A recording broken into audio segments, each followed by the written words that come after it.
Well, the map bastards are at it again. Let's hope they actually do it right.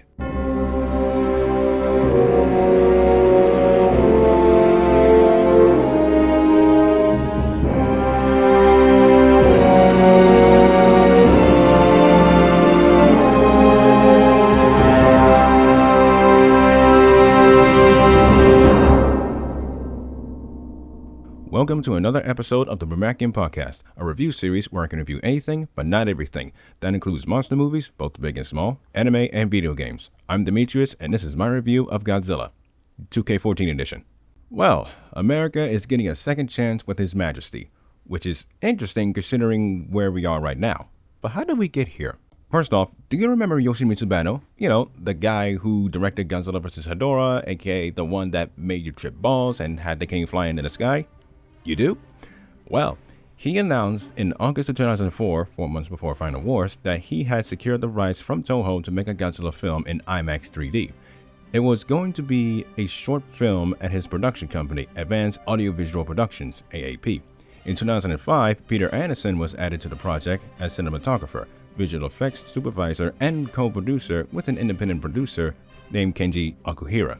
I hope I said that right. Many others were added on to the project, such as Colonel Optical. The short film was supposed to be released sometime in 2009. However, it never came to be because of financial troubles. But it was not all doom and gloom because the higher-ups at Legendary Pictures, who I've mentioned in my last review, met up with the crew and agreed to back the film. Not just that, but they greenlit a feature-length film.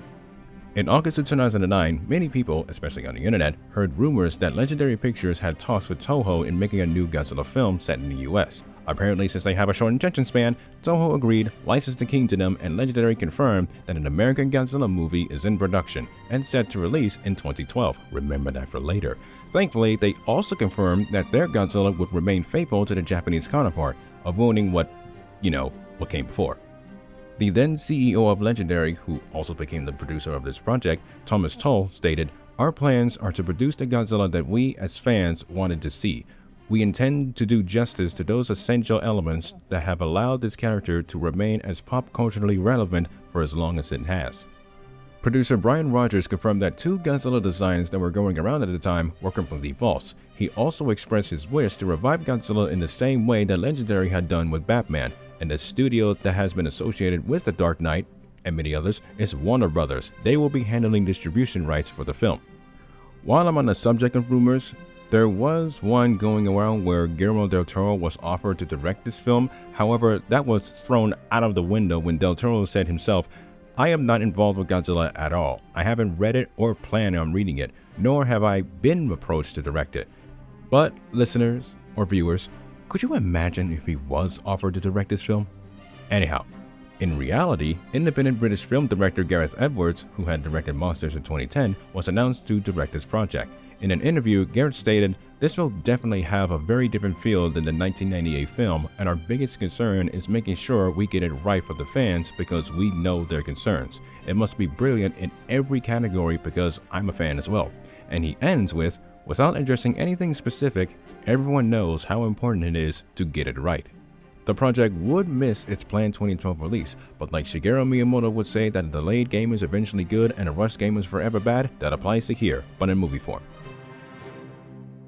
Screenwriter David Callahan, in 2010, pitched this idea to Legendary and Warner, and he was hired to write the first draft. But when Edwards was attached to direct the film, his script was thrown into the garbage and had to be rewritten from scratch. First written by David S. Goyer, I hope I said that right, and later finished by Max Bornstein and polished by Drew Pearce. Now, about the design. There have been so many concept designs that I'm surprised it took so long, considering Toll himself stated that they needed to get this right. Edwards even said, "The way I tried to view it, it was trying to imagine Godzilla was a real creature and someone from Toho saw him in the 1950s and ran back to the studio to make a film about the creature and was trying their best to remember it and draw it. In our film, you get to see him for real." Finally, sometime in late 2013, the design was chosen and finalized. Next was the other monster for him to fight against. What, you thought it was going to be a solo film? Hell no, he's going to be fighting something. Many designs were drawn, and once again, a design was chosen and finalized. Now, with all of that being said, the last thing to do is the roar.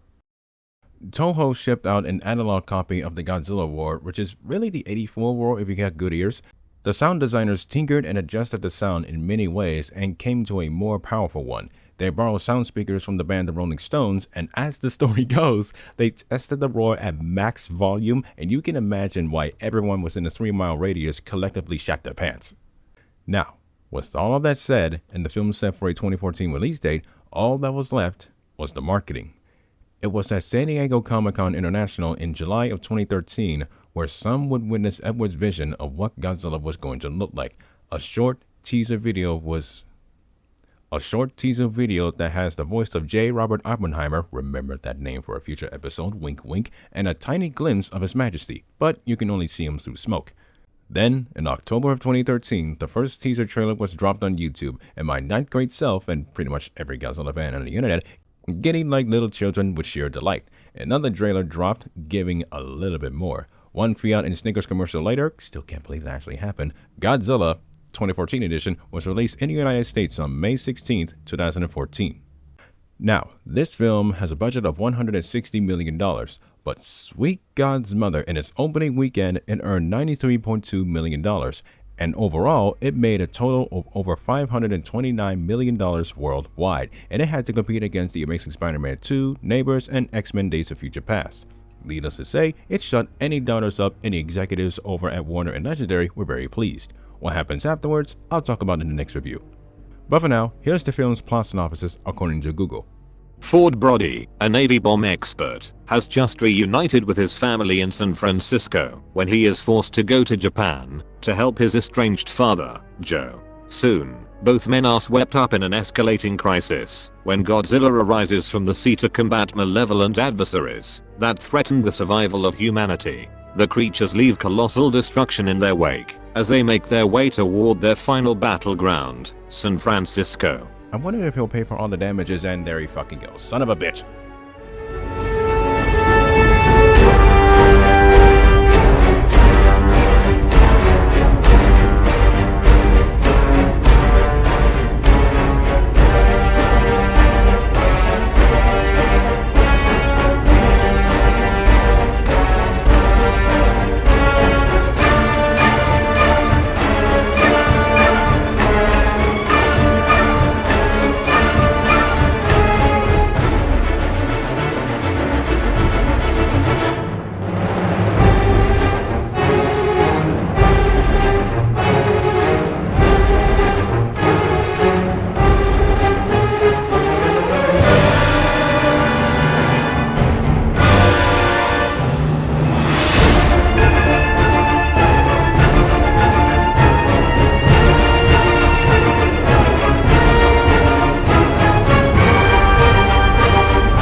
Now for my thoughts. They actually nailed it, but it is flawed. The story is what you expected it to be, a what happens if this and that were to happen. I do like how it is taken seriously and grounded in reality. I'm not going to say the story here is bad, far from it. From what I saw, it's decent. I know a lot of people really don't like the characters portrayed here, but let me tell you something. The first time I watched this film back in 2014, opening day of course, was with my brother. That year, he graduated from high school and he joined the U.S. Army. He's still enlisted.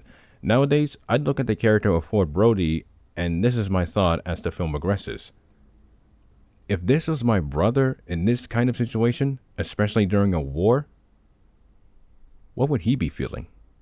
So, in a way, I can relate to Ford. Not on the level of his father dying, can't imagine that, but I can relate.